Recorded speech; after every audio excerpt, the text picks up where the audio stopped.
Hello there, my name is Salim Javed and I'm an assistant professor at the Faculty of Mass Communication and Media Technology at SGT University. This lecture is about National Broadcasting Day, which is observed on 23rd July of each year.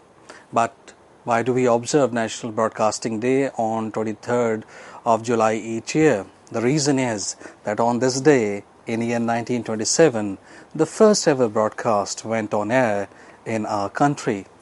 But before I tell you more about National Broadcasting Day, let's understand these words separately. National Broadcasting Day, why it is of national importance, what is qualified as broadcasting, and day is a day. So let's understand what is broadcasting.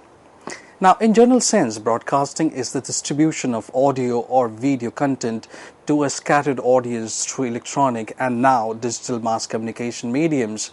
The word broadcasting is borrowed from agriculture discipline. In the new millennium, the transmission of radio and television through streaming digital technology is also referred as broadcasting.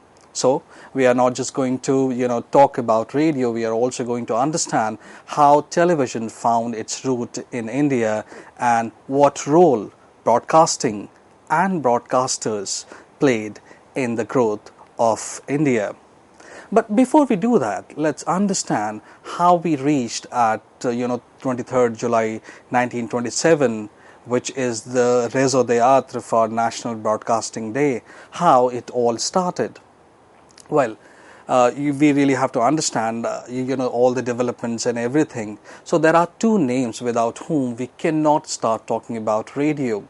The first name in the list is Guglielmo Marconi and the other name is Reginald Ubre Fissenden. Now these two men and many others simultaneously, whom I'm going to talk about during this lecture, have contributed in a great deal in the development of radio as we all know it today.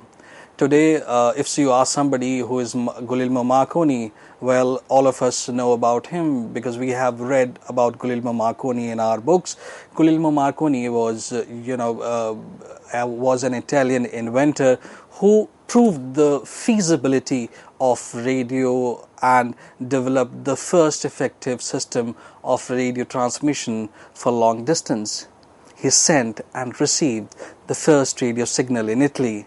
Now, let's know about who was Reginald Fissenden. Now, well, some call him as the father of radio. He basically transmitted the sound of human voice without wire for a short distance on 23rd December 1900. Now, other than Guglielmo Marconi and Reginald Ubre Fissenden, there are some other important personalities also. People like Carl Ferdinand Braun and J.C. Bose. They have contributed a great deal for the development of radio technology. In fact, J.C. Bose is also called the father of radio science. In the year 1906, we have the first ever radio broadcast. Look, this is what I'm talking about, the development of radio, how the technology, who are the people who contributed in the development of radio. So in 1906, we have first ever radio broadcast, and by 1907, the first permanent transatlantic wireless service was also established. In 1909, Guglielmo Marconi and Carl Ferdinand Braun got the Nobel Prize for developing the wireless daily telegraph. In the same year, which means 1909, we also had the first broadcast in the world from St. George, California, USA. By the year 1919, we have the first clear transmission of human voice, and the regular broadcasting started by year 1920. Now, this year 1920 is very important because this point onwards, in most of the countries in the world, regular broadcasting started. Now, when you have before radio, we have print revolution, and after this we have radio revolution also. So, what is the strength of radio, and what is the strength of print media? Now, if you look at, before we move further, let's understand one very basic difference here, that when we talk about radio, there is one amazing quality about radio which is I think is not in any of the mediums, is that When you look at the time of 1920s, I'm sure the rate of literacy was far more lower than what it is today. Now, if you have a newspaper in your hand, you need to be literate to make a meaning or to make a sense of what is being written.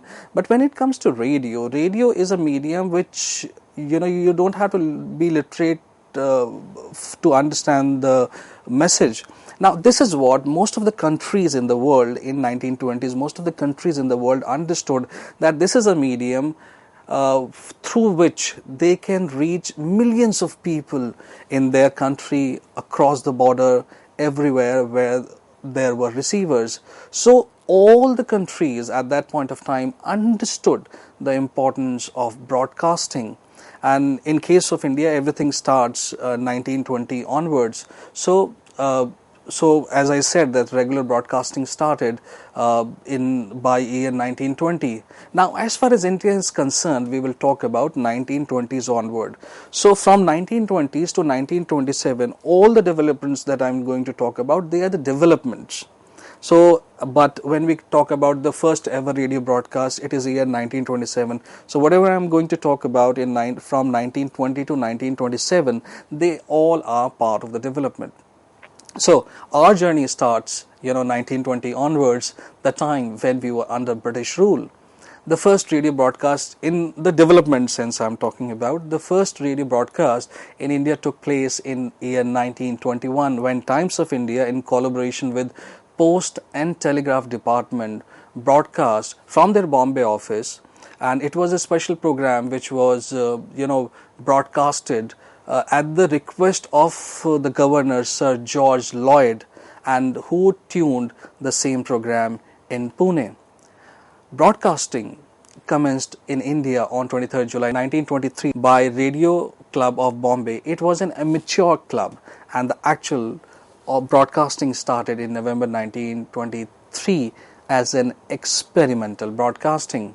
Now, Marconi Aided Company, the Indian Radio Telegraph, in partnership with a Bombay-based businessman, Raj Shah Dhanraj Garib, formed a very small company and got it registered under Societies Registration Act.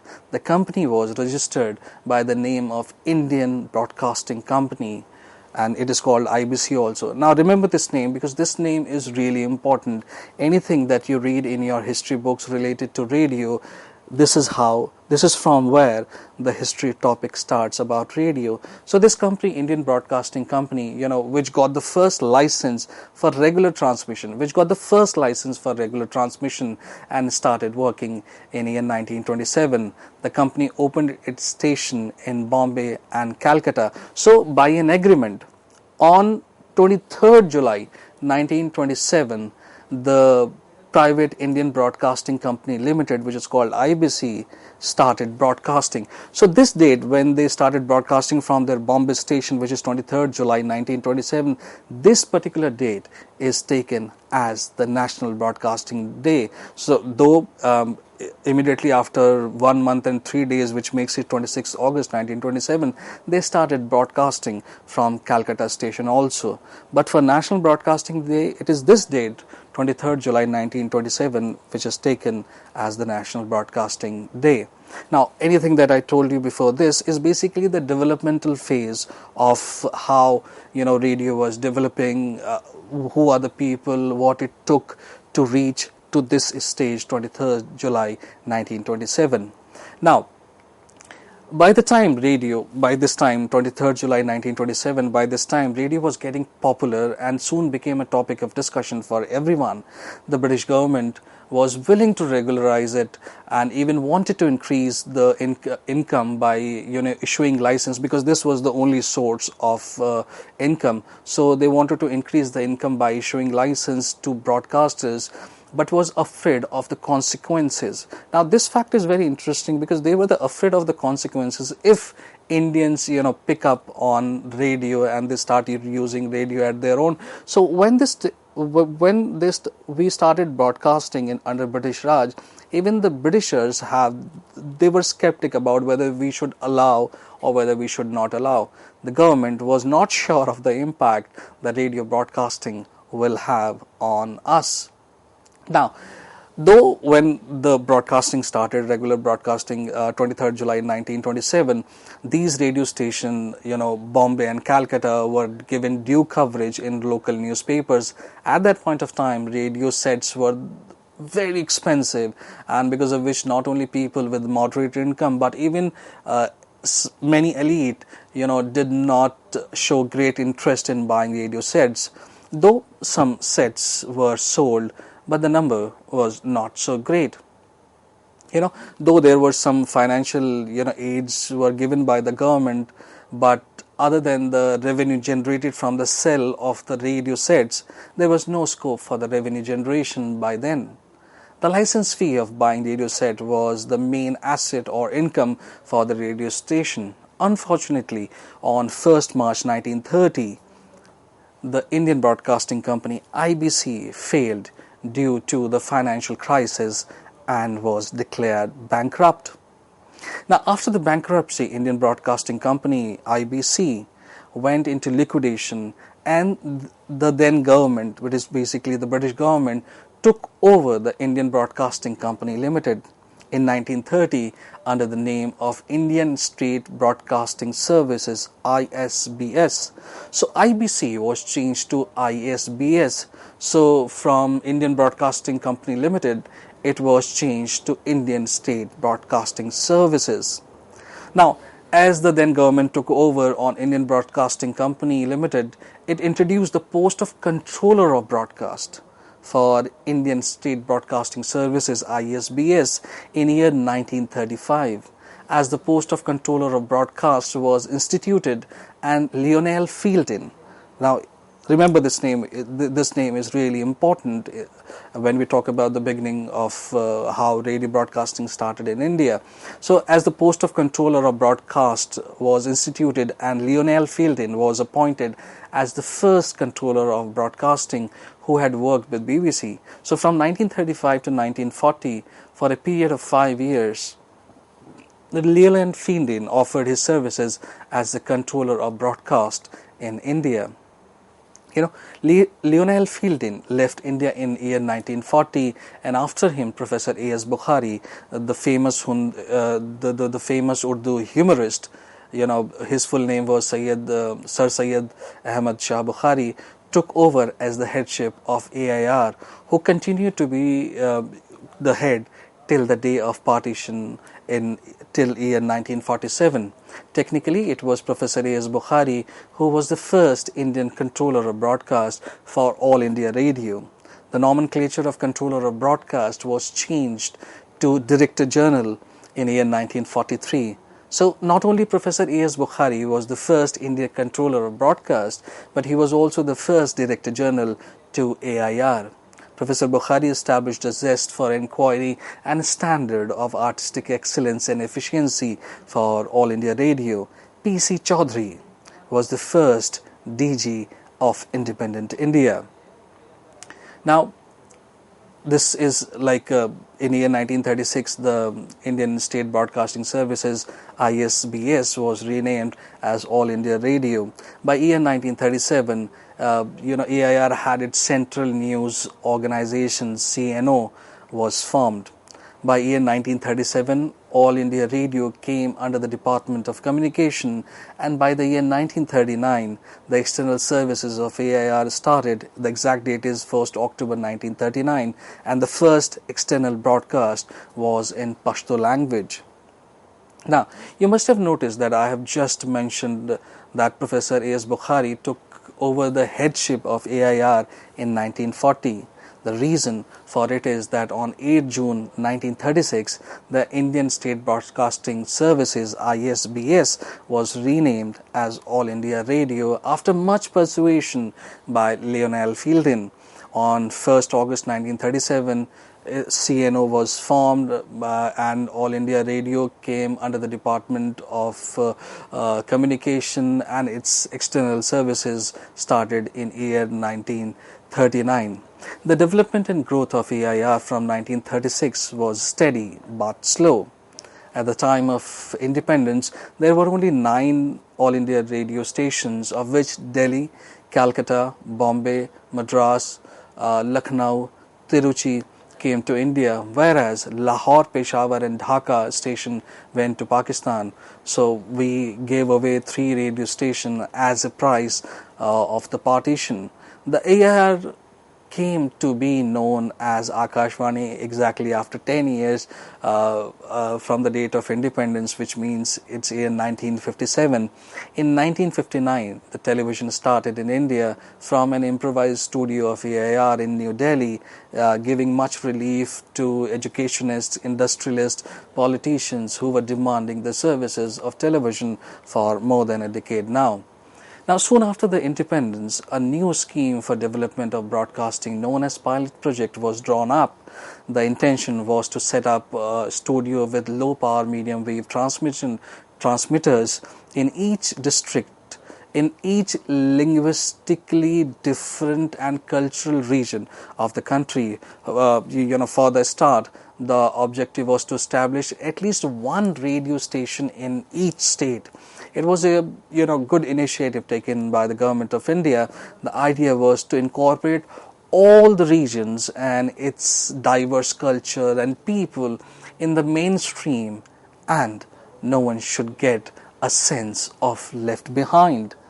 Now, no matter what language you speak and live in whichever state of this wonderful country, India, to pass on the sense of national identity as we got the independence from the British Raj, so this kind of a plan was drawn. As a result, the first Jammu pilot station was commissioned on December 1st, 1947, and the year 1948 witnessed the coming up of new stations in different parts of India. New stations were established at Patna, Cuttack, Guwahati, Nagpur, Vijayawada, Srinagar, Baroda, and more radio stations were opened up in year 1949. Stations like Allahabad, Ahmedabad, Jalandhar, these were opened. Now, after the new constitution was adopted, the 5-year plan, 5-year plan were drafted. Planned development of radio started, and development of radio broadcasting became a part of 5-year plan. National program on music was started on 20 July 1952. Now, separate Ministry of Information and Broadcast was created in year 1953, and Mr. V.B. Keskar became the Minister of Information and Broadcast.